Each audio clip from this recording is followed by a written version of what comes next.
Hilas kaayo ang akong bana. Pero pag abot sa kama, wa pa kalampos, nihagok na. Maayong adlaw kanimo DJ Sam ug sa imuhang mga suking viewers. Tawagan na lang ko sa pangalang Sara. 27 anyos ko DJ Sam ug ex-abroad. Usa lang ko ka balikan sa abroad DJ Sam. Kay mao ra man pud na nga ako ang panaad sa akong sarili nga mga pita lang ko. Magtigom lang ko para kung magminyo ko pohon, dili na ko magpait pa. Kumbaga na nako'y kapital. Wa ko makaila sa akong mga ginikanan DJ Sam. Nagdako lang ko sa akong mga apuhan, wa pod ko mahibaw kung buhi or patay na ba sila. Basta kay gibiyaan lang ko nila. Sukad nagmatngon kong kabuot, wa na gyud sila mipakita nako. Pero bago pa man ko mi-abroad DJ Sam, nipanaw na pod ang ako mga apuhan. Kaugalingon na lang yun na ako ang akong gihuna-huna bago ko nagminyo. Samtang na ako sa abroad, DJ Sam, nakauyab ko pinaagi sa chat nga tawgon na lang nato sa pangalang Lalan. Si Lalan DJ Sam, buutan kay siya. Bisan nagig 6 AM pang iyang duty pero tiyagaan yun ko niya ana. Love kayo daw ko niya DJ Sam.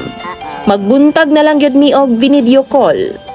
2 years po ang among relasyon DJ Sam bago mi magkita sa personal. 31 anyos na si Lalan ug nagpropose siya og kasal sa akoa pinaagi sa video call. Gidawat pod na ako DJ Sam kay sa tinuod lang in love kay ko sa iyaha. Nagplano mi nga magpakasal pagbalik na akong Pilipinas. Wa man jud ko'y laing kapaulian DJ Sam o galing man siya ra gyud. Tuod man 6 months ago nagpakasal gyud mi. 2 ka buwan human sa una namong panagkita. Unang kita namo DJ Sam sa airport pagsundo niya nako, wa gyud nahitabo sa amo kay lagi kapoy gyud kaayo. Hilam-hilam lang DJ Sam, duwa-duwa ana lang, kiss-kiss. Pagkaugma ana na inahitabo namo. Ang problema DJ Sam kay murag tapulan kaayo sa kama tawhana. Ako ra iyang pasagdan nga mukayod, tapos siya dawat limpyo lang. Mura na hinuon og sa among duha ako ang lalaki DJ Sam. Kay ako naman hinuon ang maningkamot og birada sa ibabaw. Siya na sa ilalom nakatinghaya, piyong-piyong ana lang. Human sa among kasal, honeymoon man gyudayon na DJ Sam. Why nahitabo oy? Kundi ako ang manguna, muhayang ra man gud siya DJ Sam. Grabe gyud kaayong tapulana. Hangtod karon wa gyud in taon ko malipay aning akong bana DJ Sam. Usahay no, magyaw-yaw ko. Ako siyang ingnon nga pasulaya po din taon ko nga malipay pod ko dong. Tuod man, siya po daw kunuhay ni Patong. Siguro mga napulo kahandos DJ Sam. Muingon naman noon siya nga, ikaw na po'y kiyod lang.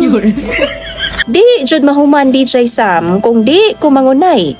Kay kung siya ang pasagdan, matulog nas ibabaw sa ako Matingala na lang ka nga, hinay-hinay naman siyag sakyod. Or di ba kaha, talagsa na lang mukiyod.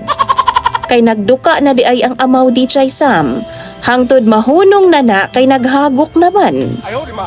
Dili tambok ang akong bana DJ Sam. Construction worker siya. Pero bisan hago ang iyang trabaho, di man pud siguro pareha sa iyaha ang uban diha, diba? Kinsa may mga naibana nga construction worker diha? Ingon ani ba pod ang inyong mga partner? Palakiyod man siguro ng uban DJ Sam. Kay ako nakauyab pod ko og construction worker kaniadto, palakiyod man. Gilaay na gyud baya pod ko sa akong kinabuhi karon DJ Sam. Huna-huna gani ko nga mubalik na lang ka ako sa abroad. Aron nga makatakas pod ko sa kalaay. Pero di siya musugot. Kay ingon pa siya, mag-baby daw una mi. Baby?